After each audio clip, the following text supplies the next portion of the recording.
Hi മക്കൾസ്, welcome back to എൻ video class. നമ്മൾ ഡിസ്കസ് ചെയ്തിട്ടുള്ള chapter moving charges and magnetism. അപ്പോൾ കഴിഞ്ഞ വീഡിയോ ക്ലാസ്സിൽ നമ്മൾ മാഗ്നറ്റിക് ഡൈപോൾ മൊമെന്റിനെ കുറിച്ച് സംസാരിച്ചിട്ടുണ്ടായിരുന്നു. അതുപോലെ തന്നെ torque on a current carrying loop placed in a magnetic field. അതിൻ്റെ ഇക്വേഷനൊക്കെ നമ്മൾ ഡിറൈവ് ചെയ്യുന്നുണ്ട്. ടോർക്കിൻ്റെ ഇക്വേഷനൊക്കെ നമ്മൾ ഡിറൈവ് ചെയ്യുന്നുണ്ടായിരുന്നു. Tau is equal to M cross B. അപ്പോൾ ആ വീഡിയോ എന്തായാലും മസ്റ്റ് വാച്ചാണ്.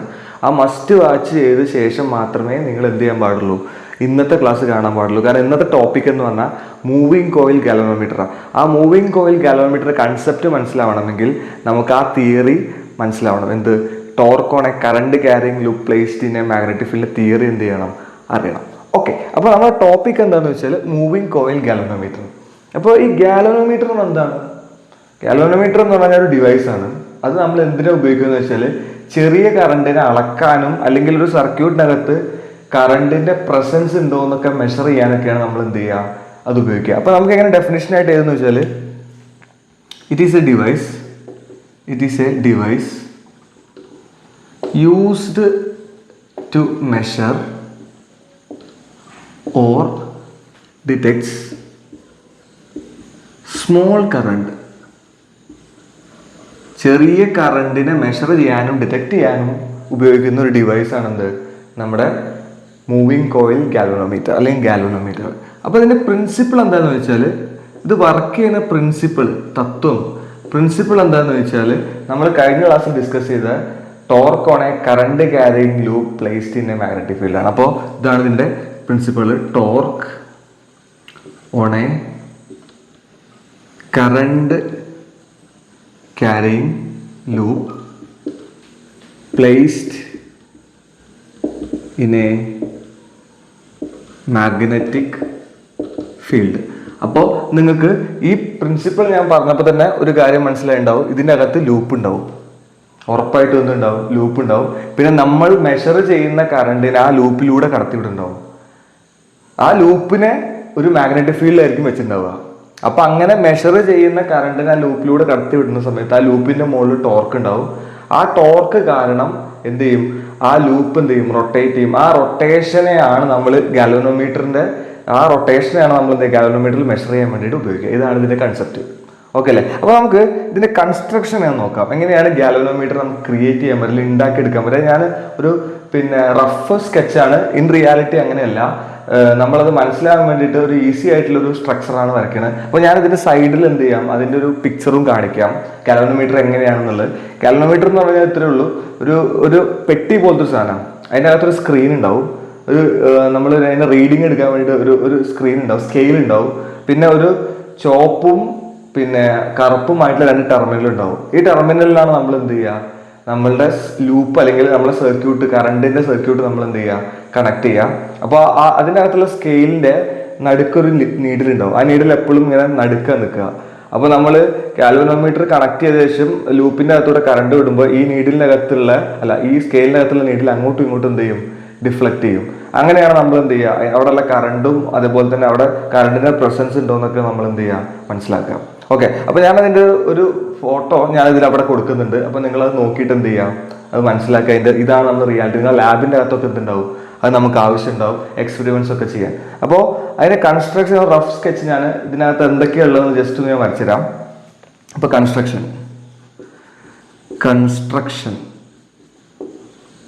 അപ്പോൾ ഇതിൽ 2 ടെർമിനൽ ഉണ്ടാവും. ടെർമിനലാന്ന് വിചാരിച്ചു ടി. ഓക്കെ, പിന്നെ ഇവിടെ ഒരു സാധനം ഉണ്ടാവും, പിന്നെ ലൂപ്പ് ഉണ്ടാവും. ഇതുപോലെ കുറേ ടേൺസുള്ളൊരു ലൂപ്പാണ്. ഒരു സ്പ്രിങ് ഉണ്ടാവും അവിടെ, വീണ്ടും ടെർമിനൽ, അങ്ങനെ. പിന്നെ ഈ ലൂപ്പിനെ 2 സിലിണ്ടറിക്കൽ മാഗ്നറ്റിനകത്താണ് വെച്ചിട്ടുണ്ടാവുക. ഇത് മാഗ്നറ്റാണ്, ഇത് നോർത്താന്ന് വിചാരിച്ച മാഗ്നറ്റ്, ഇത് മറ്റൊരു മാഗ്നറ്റാണ്, സൗത്ത്. ഓക്കെ അല്ലേ? അപ്പോൾ ഈ ടെർമിനലാണ് നമ്മുടെ പോസിറ്റീവ് നെഗറ്റീവ് ടെർമിനൽ. ഇവിടെയാണ് നമ്മൾ കണക്ട് ചെയ്യുക നമ്മുടെ സർക്യൂട്ട്, അല്ലെങ്കിൽ നമുക്ക് ആവശ്യമുള്ള കറണ്ട് മെഷർ ചെയ്യേണ്ട സാധനം കണക്ട് ചെയ്യുന്ന 2 ടെർമിനലാണ്. പിന്നെ ഒരു സ്പ്രിങ് ആണ്. അതൊക്കെ എന്താണെന്ന് പറഞ്ഞുതരാം. പിന്നെ ലൂപ്പാണ്, ലൂപ്പിൻ്റെ അകത്ത് n ടേൺസ് എന്ന് വിചാരിച്ചു, n ടേൺസ് ലൂപ്പാണ്. ഓക്കെ, മാഗ്നറ്റ് ആണ്, സിലിണ്ടറിക്കൽ മാഗ്നറ്റ് ആണ്. അപ്പോൾ ഇതാണ് ഇതിൻ്റെ ഏകദേശം ഒരു റഫ് സ്കെച്ച്. അപ്പോൾ ഇവിടെ നമ്മൾ ആവശ്യമായിട്ടുള്ള കറണ്ട് നമ്മൾ ഈ രണ്ട് ടെർമിനലിൽ കണക്ട് ചെയ്യുമ്പോൾ ഇതിൻ്റെ ഈ ലൂപ്പിൻ്റെ അകത്തൂടെ എന്ത് ചെയ്യും, കറണ്ട് ഒഴുകും. അപ്പോൾ ഇങ്ങനെ കറണ്ട് ഒഴുകി നേരെ എന്ത് ചെയ്യും, ഇപ്പുറത്തേക്ക് എത്തും. അപ്പോൾ നിങ്ങൾക്കറിയാം ഈ ഇതിനെ വെച്ചിരിക്കുന്നത് നോർത്ത് സൗത്ത് പോലുള്ള രണ്ട് സിലിണ്ടറിക്കൽ മാഗ്നറ്റിൻ്റെ ഇടയ്ക്കാണ്. അപ്പോൾ ഇതിന് ഇവിടെ എന്തുണ്ടാവും, മാഗ്നറ്റിക് ഫീൽഡ് ഉണ്ടാവും ഈ രീതിയിൽ, ഈ ഡയറക്ഷനിൽ ഉണ്ടാവും magnetic field B.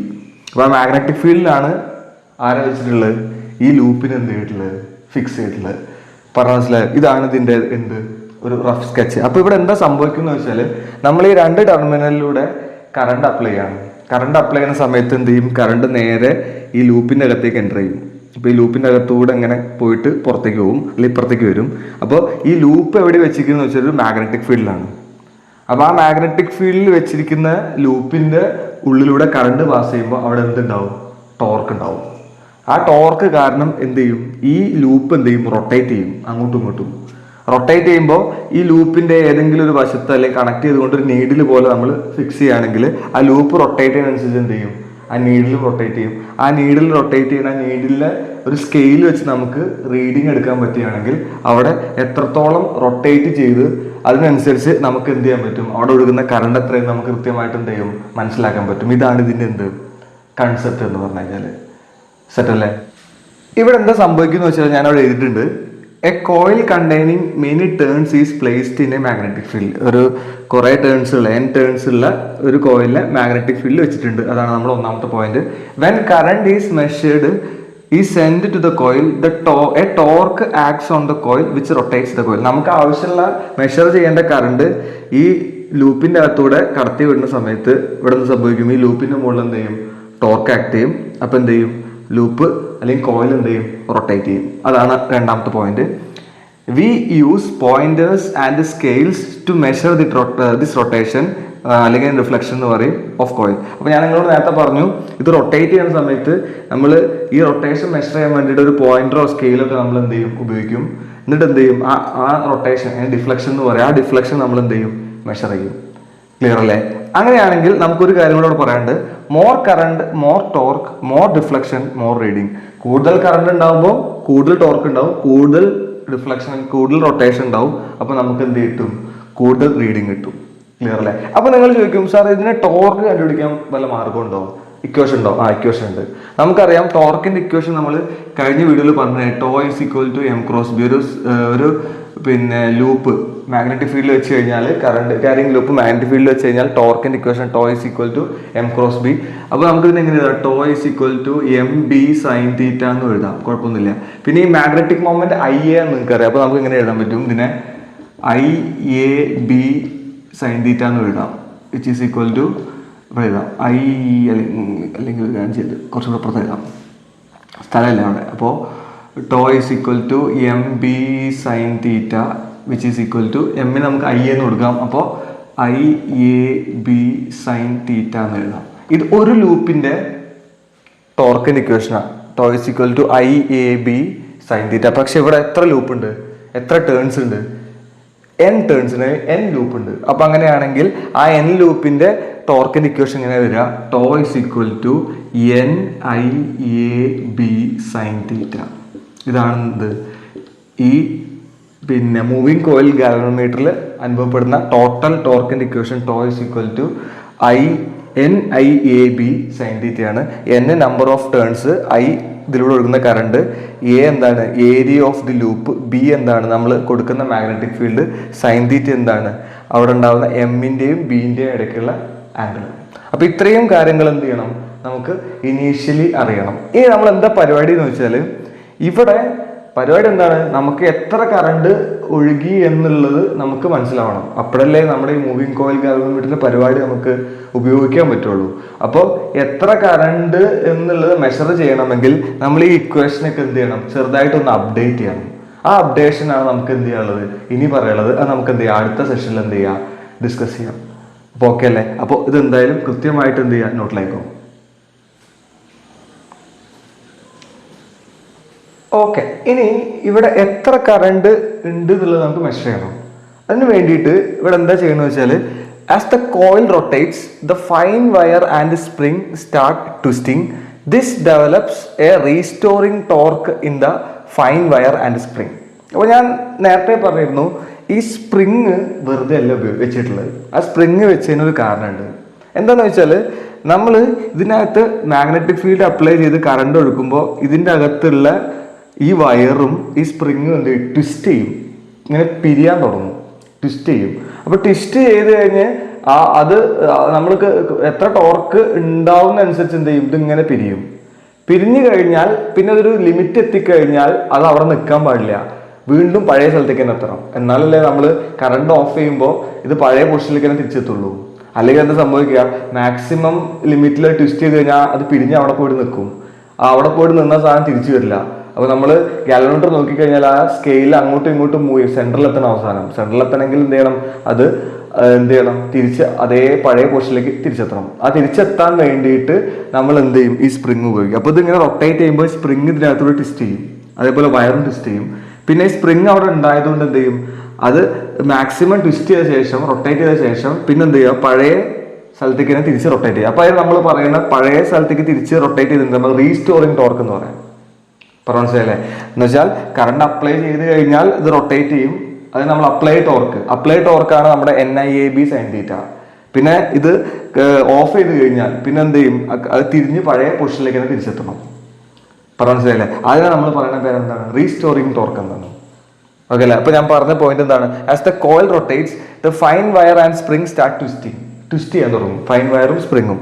This develops restoring torque in the fine wire and twist. എന്ന് വെച്ചാൽ അത് തിരിച്ചെത്തി റൊട്ടേറ്റ് ചെയ്ത് പിന്നെ എന്ത് ചെയ്യും, തിരിച്ച് പഴയ പൊസിഷനിലേക്ക് തന്നെ തിരിച്ച് റീസ്റ്റോർ ചെയ്തെത്തണം. ക്ലിയർ അല്ലേ? അപ്പൊ അങ്ങനെയാണെങ്കിൽ ഇത് ട്വിസ്റ്റ് ചെയ്യുന്ന സമയത്ത് ഈ വയർ പിരിയുന്ന സമയത്ത് ഒരു ആംഗിൾ ഉണ്ടാവും, ഒരു പെർട്ടിക്കുലർ ആംഗിൾ. ഇത് പിരിയുന്ന സമയത്ത് ഒരു ആംഗിൾ ഉണ്ടാവുമല്ലോ, റൊട്ടേഷൻ നമുക്ക് മെഷർ ചെയ്യുന്ന ഒരു ആംഗിൾ വേണമല്ലോ. ആ ആംഗിൾ നമ്മൾ പറയുന്നത് ട്വിസ്റ്റിംഗ് ആംഗിൾ ആണ്. മനസ്സിലല്ലേ? ആ ട്വിസ്റ്റിംഗ് ആംഗിൾ എന്തിന് ഈക്വൽ ആയിരിക്കും, ഇവിടെ ഉണ്ടാകുന്ന റീസ്റ്റോറിംഗ് ടോർക്കിന് എന്തായിരിക്കും, ഈക്വൽ ആയിരിക്കും. അപ്പോൾ എത്ര റീസ്റ്റോർ ചെയ്തോ അത്ര ആംഗിൾ എന്ത് ചെയ്ത് ട്വിസ്റ്റ് ചെയ്ത് നമുക്ക് പറഞ്ഞൂടെ? മനസ്സിലല്ലേ? അപ്പൊ അങ്ങനെയാണെങ്കിൽ എനിക്കിവിടെ ഇക്വേഷൻ എഴുതാണ്ടാക്കുമ്പോൾ tau restoring is directly proportional to phi. ഈ ഫൈനെ നമ്മൾ പറയുന്ന പേരാണ് എന്ത്, ട്വിസ്റ്റിംഗ് ആംഗിൾ. ഓക്കെ അല്ലേ? റെഡി അല്ലേ? അപ്പൊ നമുക്ക് ഇങ്ങനെ എഴുതാം, ടോ റീസ്റ്റോറിംഗ് ഈക്വൽ ടു ഒരു കോൺസ്റ്റന്റ് ഉണ്ടാവും C5. ഓക്കെ അല്ലേ? ഇതാണ് നമ്മുടെ ഇക്വേഷൻ. അപ്പൊ ഈ സീനെ നമ്മൾ പറയുന്ന പേരാണ് ടോർഷണൽ കോൺസ്റ്റന്റ് എന്നാണ് പറയാം. ടോർഷണൽ കോൺസ്റ്റന്റ് അത് മെറ്റീരിയൽ ഡിപ്പെൻഡന്റ് ആയിട്ടുള്ള ഒരു സാധനമാണ്. എന്ന് വെച്ചാൽ നമ്മൾ ഉപയോഗിക്കുന്ന വയറോ സ്പ്രിങ്ങിനനുസരിച്ച്, അല്ലെങ്കിൽ സ്പ്രിങ് എങ്ങനെയാണോ ആ സ്പ്രിങ്ങിന്റെ മെറ്റീരിയൽ അനുസരിച്ച് എന്താ, ഇപ്പോൾ നമ്മൾ ഇരുമ്പിന്റെ സ്പ്രിങ് ആണ് എടുക്കുന്നെങ്കിൽ അതിന്റെ റൊട്ടേഷൻ, അതിനെ ട്വിസ്റ്റ് ചെയ്യുന്നതിനൊരു രീതി ഉണ്ടാവും, അതിന്റെ മോളിക്യൂൾസിന്റെ ഒക്കെ അറേഞ്ച്മെന്റ് കാരണം. അതേപോലെ ആയിരിക്കും എന്ത് മറ്റേതെങ്കിലും കോപ്പറോ അല്ലെങ്കിൽ അലുമിനിയം എടുത്തു കഴിഞ്ഞാൽ. ക്ലിയർ അല്ലേ? അപ്പോൾ ആ ഒരു കോൺസ്റ്റന്റിനെയാണ് നമ്മൾ എന്താ പറയുക, ടോർഷണൽ കോൺസ്റ്റന്റ് എന്നാണ് പറയാ. TORTIONAL, torsional constant. ക്ലിയർ അല്ലേ? അപ്പോൾ ഞാൻ നിങ്ങളോട് നേരത്തെ പറഞ്ഞു, ഈ ട്വിസ്റ്റിംഗ് ആംഗിളിന് കാരണമായിട്ട് അല്ലെങ്കിൽ റീസ്റ്റോറിംഗ് ടോർക്ക് കാരണമായിട്ടുള്ളത് ആരാണ്, അപ്ലൈഡ് ടോർക്കാണ്. നമ്മൾ എത്ര ടോർക്ക് കൊടുക്കുന്നോ അത് തന്നെയാണ് എന്ത് ചെയ്യുക, റീസ്റ്റോർ ചെയ്ത് തിരിച്ചെത്തുക അല്ലെ? അപ്പൊ അങ്ങനെയാണെങ്കിൽ നമുക്ക് എന്ത് പറയാം, tau applied is equal to tau restoring എന്ന് പറയാം, അല്ലെങ്കിൽ ടോ റീസ്റ്റോർ എന്ന് പറയാം. ക്ലിയർ അല്ലേ? ടോ റീസ്റ്റോറിന്റെ ഇക്വേഷൻ നിങ്ങൾക്ക് അറിയാം, എന്താണ്, C5 ആണ്. മറ്റെന്താണ്, NIA sin θ. അപ്പൊ ഞാനിവിടെ എഴുതാണ് NIAB sin θ is equal to C5 എന്ന് എഴുതാം.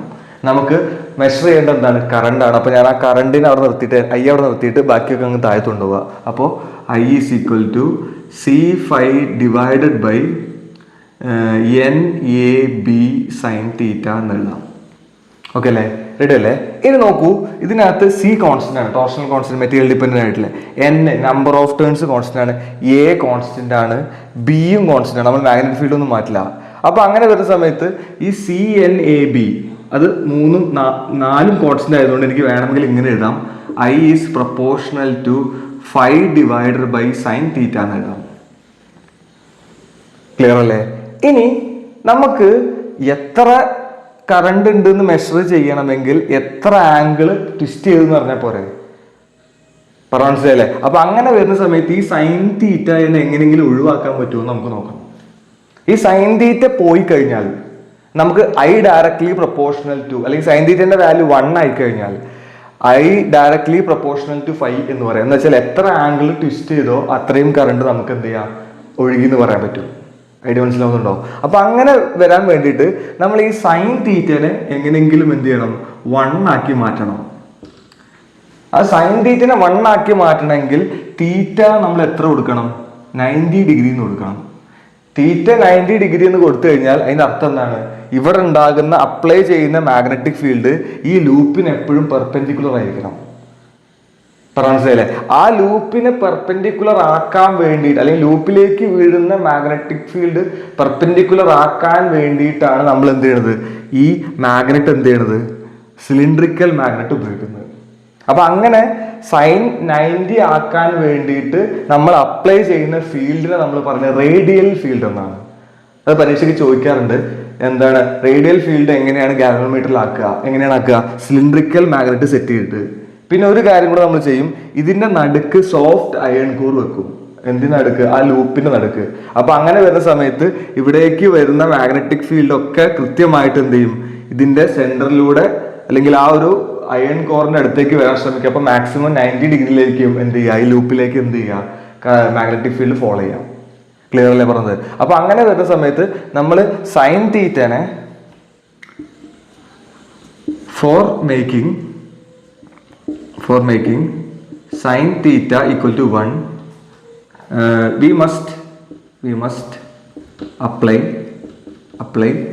radial field that is theta equal to 90 degree. ഇതിനാണ് നമ്മൾ റേഡിയൽ ഫീൽഡ് എന്ന് പറയാം. അപ്പൊ അങ്ങനെ റേഡിയൽ ഫീൽഡ് ആക്കി കഴിഞ്ഞാൽ നമുക്ക് ഈ സാധനം എന്തായി മാറും, 1 ആയിട്ട് മാറും. അപ്പൊ അങ്ങനെ നമുക്ക് ഐ പ്രൊപ്പോർഷണൽ ടു ഫൈ എന്ന് ഇടാം. ഇനി ഞാൻ എന്ത് ചെയ്യാണ്, ഈ ഒഴിവാക്കിയ കോൺസ്റ്റന്റുകൾ തിരിച്ചെത്തിക്കുകയാണ്. അപ്പോൾ നമുക്ക് അവിടെ കറണ്ടിന്റെ ഇക്വേഷൻ ഉണ്ടാക്കാം. I is equal to C5 divided by NAB. ഇതാണ് എന്ത്, നമ്മുടെ മൂവിങ് കോയിൽ ഗാൽവനോമീറ്ററിന്റെ കറണ്ടിന്റെ ഇക്വേഷൻ. ക്ലിയർ അല്ലേ? അപ്പൊ ഇതിൻ്റെ അകത്ത് C5ഉം Nഉം Aയും Bയും, ഇതിൽ CNAB ഇത് 3ഉം കോൺസ്റ്റന്റ് ആണ്. അപ്പോൾ നമുക്കത് ഓൾറെഡി ഒരു തന്നിരിക്കുന്ന നമ്മൾ എടുക്കുന്ന ഗാൽവനോമീറ്ററിന് ഈ CNAB ഒക്കെ കൃത്യമായിട്ട് ഉണ്ടാവും. അപ്പോൾ അത് നമ്മൾ സബ്സ്റ്റിറ്റ്യൂട്ട് ചെയ്താൽ കൃത്യമായി നമുക്ക് എന്ത് ചെയ്യാം, അവിടുത്തെ ഫൈ മനസ്സിലാക്കിക്കൊണ്ട് കറണ്ട് എത്രയാണ് നമുക്ക് എന്ത് ചെയ്യാം, മെഷർ ചെയ്തെടുക്കാൻ പറ്റും. ഇതാണ് ഇതിന്റെ ഐഡിയ. ഇനി നമുക്ക് ആ റേഡിയൽ ഫീൽഡ് അപ്ലൈ ചെയ്യണത്, അല്ലെങ്കിൽ റേഡിയൽ ഫീൽഡ് എങ്ങനെ നമുക്ക് കിട്ടുക എന്നുള്ളത് ഞാനിവിടെ എഴുതി വെക്കുക. 2 പോയിന്റ് ആണ്. ഫോർ റേഡിയൽ ഫീൽഡ് ഒന്ന്, വി യൂസ് സിലിണ്ടറിക്കൽ മാഗ്നറ്റ്. പിന്നെ രണ്ടാമത്തത് place soft iron core.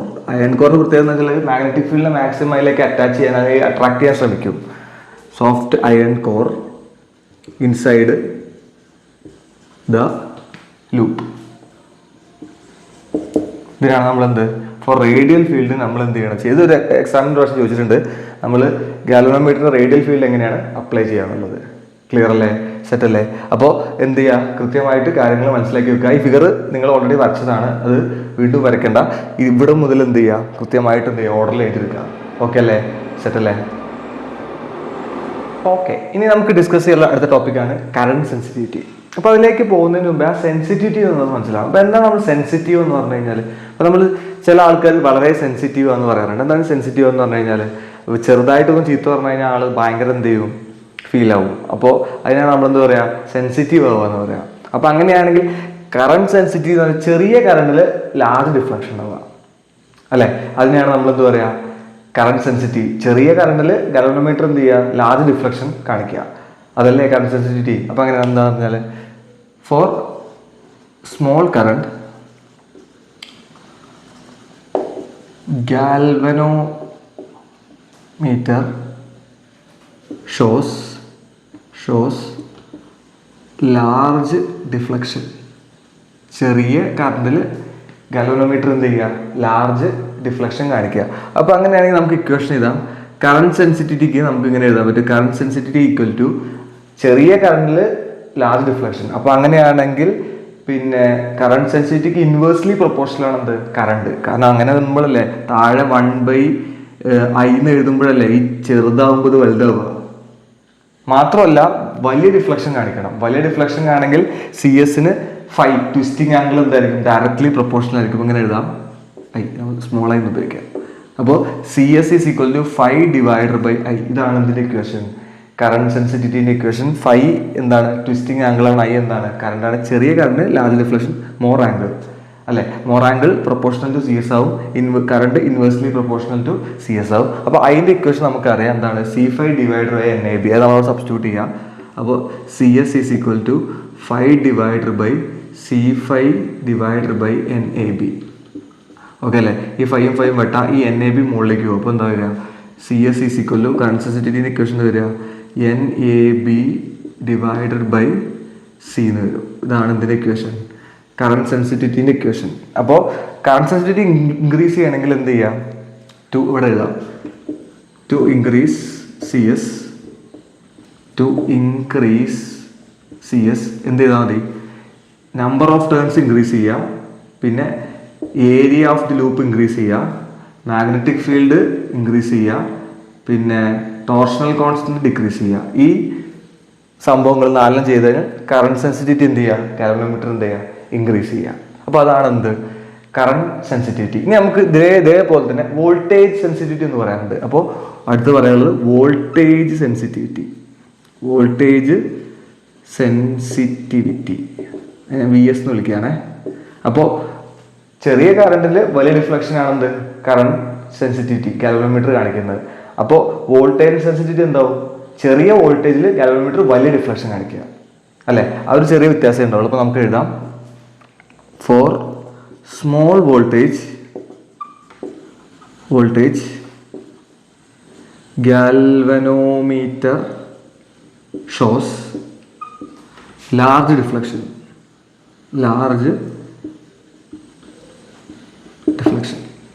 Okay അല്ലേ. അപ്പോൾ നമുക്ക് ഇക്വേഷൻ എഴുതാം VS ഈക്വൽ ടു നേരത്തെ ഇതേപോലെ തന്നെ റിഫ്ലക്ഷൻ വലുതാകുമ്പോൾ പ്രൊപ്പോർഷണൽ ആയിരിക്കും, പിന്നെ വോൾട്ടേജ് ആണ്. അപ്പോൾ VS is equal to 5/V. Okay അല്ലേ. അപ്പോൾ നമുക്കറിയാം ഓംസ് ലോ എന്താണ്, V ഈക്വൽ ടു IR ആണ് അല്ലേ.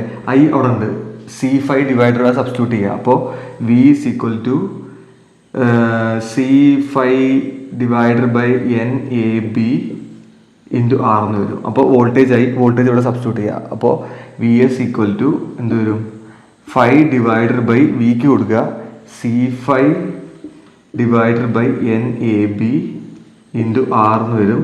5 ക്യാൻസൽ ചെയ്യുക, NAB മുകളിലേക്ക് പോകും.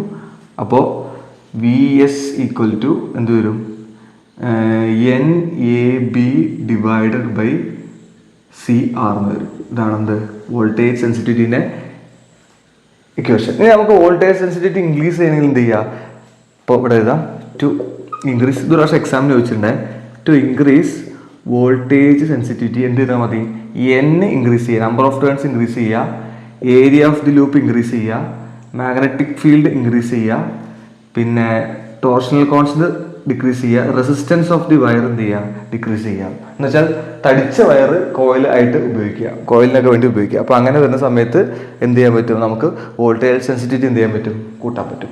സോ ഇത്രയുമാണ് നമ്മുടെ എന്ത് ഗാൽവനോമീറ്ററുമായി ബന്ധപ്പെട്ടുള്ള അതിൻ്റെ പ്രിൻസിപ്പിളും അതിൻ്റെ കൺസ്ട്രക്ഷനും അതുമായി ബന്ധപ്പെട്ടുള്ള കാര്യങ്ങളൊക്കെ. അപ്പോൾ ഈ ഒരു ഭാഗത്തോടു കൂടി ഞാൻ എന്ത് ചെയ്യണം, ഇന്നത്തെ ഈ ഒരു വീഡിയോ ക്ലാസ് എന്ത് ചെയ്യണം, അവസാനിപ്പിക്കുകയാണ്. അപ്പോൾ എന്തായാലും നന്നായിട്ട് പഠിക്കുക. ബൈ.